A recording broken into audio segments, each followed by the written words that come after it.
लागली आपल्याला practice what to do.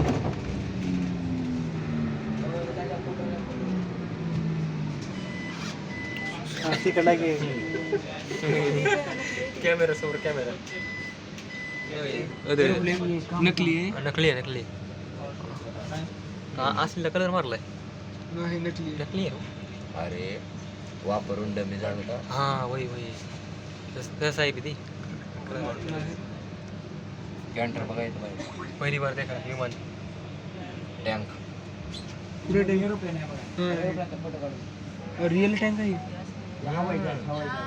काही एवढं का झूम केलं रे.